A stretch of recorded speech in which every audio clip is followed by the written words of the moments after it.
Hey, what's happening everyone? SirJames coming at you guys with another video. In today's video, I'm here to give you guys a video game haul. I was going to do a channel update, but I figured, you know what?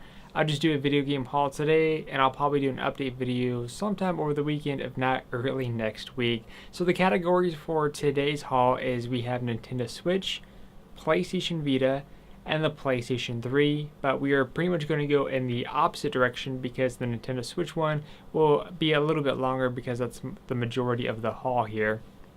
So without further ado, let's go ahead and begin with PlayStation 3. Now, as most of you hopefully know by now, you are probably aware that I'm a huge fan of the video game series known as the Hyperdimension, from the main games including the spin-offs. I already have like the main collection on the Vita complete along with the PC version. However, I have yet to complete the PS3 copies, and I found this one over at my local GameStop. One magically popped up, which I was super pumped for. I like finding games that I've been trying to search for a long time, just conveniently showing up more recently. But the game in question is the Hyperdimension Neptunia V, or Victory as it's known by. So there it is. Super excited, and what's nice about it too is that one, it's complete, the booklet is in pristine condition, and there's not even a single mark on the disc, almost like if this was brand new unwrapped and just put up there. But again, that one's complete, so I think there's only one or two more left for the PS3 that I still need to get. And the other one, I think I have shown you guys this one. If I did, I apologize. If I didn't, then great. And that is the Hyperdimension Neptunia MK2. And there is that one. So again, I may have shown you guys this one. If not, cool. And yeah, I already said that. I tend to repeat myself, especially when I'm like dead tired. But anyways, that takes care of the PlayStation 3 side. Let's go ahead and move on over to the PlayStation Vita. Now, as you guys know, I love the PlayStation Vita. It's a great device. It's just a shame that Sony's not really focused on it here in North America anymore, since they're moving on to PlayStation VR and of course the PlayStation 4 Pro. It tends to be their main focus, but there's still a lot of Vita games out there that I'm trying to get, and of course games which I already have, but trying to find physical copies for because the price of Vita memory cards is still ridiculously overpriced. And if I could find a physical copy for games which I already own and that are not too expensive, then that's the route I'm going to take to free up some space on my 16 gig. That's the current memory card that I have. So the first one is, I've seen this loose a few times, but I've never seen it with its original case, and that is Wipeout 2048. So there is that one. You could find this for basically less than 10 bucks. It's a great game to have. But since I already have this one anyways digitally, I can't remember how I got it digitally. I think it was free with PlayStation Plus at one point. I could be mistaken, or I could be right. But anyways, there's that one, so it's nice to have that one complete. It also has an online pass, but I don't need the online pass since, again, I have the digital one. And the other one is a game that I played back in the day, courtesy of Atlas, where they sent me a digital copy which granted me access to both the PlayStation 3 and Vita copy, and that is Dragon's Crown. This is a fantastic game to have, whether it is on the Vita or the PlayStation 3. What's nice about it too is that it's cross-save, so meaning that you could transfer your save data from your handheld to the console and vice versa. And it's also cross-play, so meaning that if I'm on the Vita and you're on the PlayStation 3, technically we can play with each other. There's a lot of different characters to use, there's a lot of grinding, but it's basically like a dungeon crawler, beat 'em up, loot system, and all that fun stuff. Definitely worthy of a checkout. You can find it for about less than 20 bucks. And of course, last but not least, as I stated, I love the PlayStation Vita, and if I were to pick any model between the original 1000 or 2000, I'm definitely going with the 1000 model because it uses the OLED display, meaning that the picture quality is a lot better, though there are some differences that they made for the 2000 series that I like. For example, the charging cable, and the fact that they also got rid of like the accessory port that was pretty much never utilized for anything. So I managed to find a PlayStation Vita 1000 model on OfferUp, which is kind of like Craigslist but for like a mobile version. And the guy basically was saying make an offer because the screen wasn't working at all and he wasn't sure if there was anything else that was wrong with it. So I went by his place, or actually it was a little bit more public in this case, took a look at it, and I made an offer of 20 bucks, not knowing what I would need to do in order to fix it. So after I got home, I took it apart, which, by the way, taking apart a PlayStation Vita is very simple to do. And if you need to replace a specific part, it's actually very simplistic. You just need to remove a few ribbon cables and, of course, some basically little tiny screws. Anyways, I was trying to figure out what was wrong with it. It seemed like that the main display wasn't working correctly, and it was a bit scuffed up, this portion here. So I took the old one off. I ordered this new white one right here, which had the OLED display. And basically, I have pretty much more likely a new Vita. Technically, it's used, but it looks brand new except for the bottom portion here. The bottom here is actually not in a rough shape. It's just lightly marked because obviously just kind of laying there on the surface. But this looks basically brand new from the top half. And I'm just kind of glad that this actually turned out really well.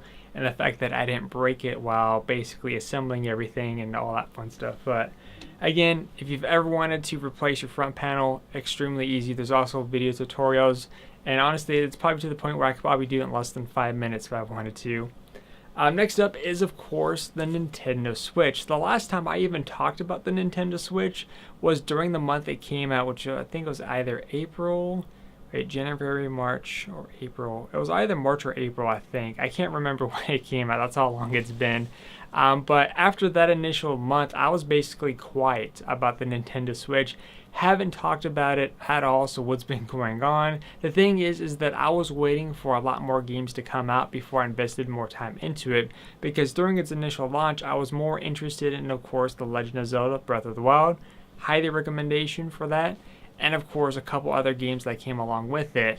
And so now I'm getting back into the Nintendo Switch. I got about 4 or 5 games that I just recently picked up, and of course there's more games coming out later on this year. So before I show you guys exactly what I got along with an accessory, I do want to state this: if you are still trying to get a Nintendo Switch, there's a couple methods you can do.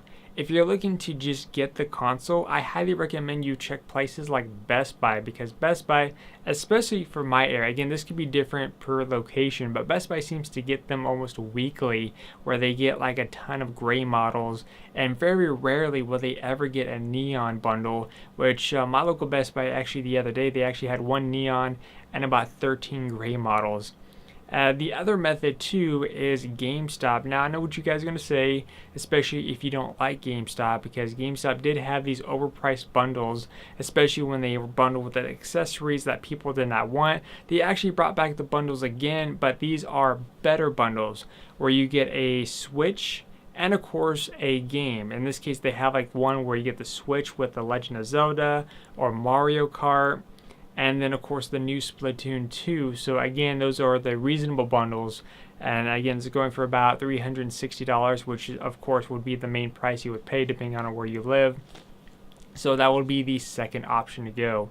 But anyways, here is what I picked up. First off, I got this really awesome Splatoon 2 case. As you can see there, this has a nice thick rubberized padding on the bottom here, so when it's placed on the surface, it's not really going to move anywhere. Has this nice soft material on the top, and of course what's nice too is, oh, by the way, there's like this little squid thing on the zipper here where it's green and pink. So when you open it up, you have a pouch here. You move that over, and then you have 2 cases here where you could store your extra games and or memory cards. But this is definitely a good case to get right here. And as for the games, like I said, I've been lacking in some games recently, so here we go. The first one that we have here is, of course, one of the newest ones, which is Splatoon 2. I actually just got done playing my first online multiplayer match, in which I actually won. The multiplayer match was Turf War, where basically the team that covers the more space, I think, what's the term? Yeah, basically covering the most space on the map tends to be the winner. You can also slow down opponents with special abilities. I'm still learning all the gimmicks of it, but so far I'm really enjoying it just based off my one match and the tutorial level. The other game is one that I already have on the PlayStation 4 and PlayStation Vita. It's really a good game, and I was curious how the Switch performance was going to be for it, and that is the Fate Extilio, the Umbra Star. For some odd reason, my local GameStop only got like one of these in, which is a bit weird. But after playing it on the Nintendo Switch, I'm actually quite impressed. Of course, this one definitely beats out the PlayStation Vita version because this obviously not only has a better image, but it's able to display a lot of enemies like the console counterpart of the PS4. So definitely an excellent game to have on the go. And again, the Vita version isn't too bad. Just if you have a Switch, I recommend the Switch version over the Vita. Just general opinions. Next up is, of course, Mario Kart 8 Deluxe. Now, the last time I really got the chance to play Mario Kart actually was on the Nintendo 64 and a demo of Mario Kart 7. That's it. That's really my only history of Mario Kart. So technically, I'm jumping from the N64 Mario Kart to the latest one on the Nintendo Switch, which I think this one also came out on the Wii U, if I remember correctly. But again, I've been also playing that one, a lot of fun. Next up is the Ultra Street Fighter 2, the Final Challengers. Yep, there you go. I thought I was about to say something else. So there is that one. Again, same issue with this one is that my local GameStop only had one of these. Actually, this is basically the only one that I've had for quite some time, just no one's picked it up.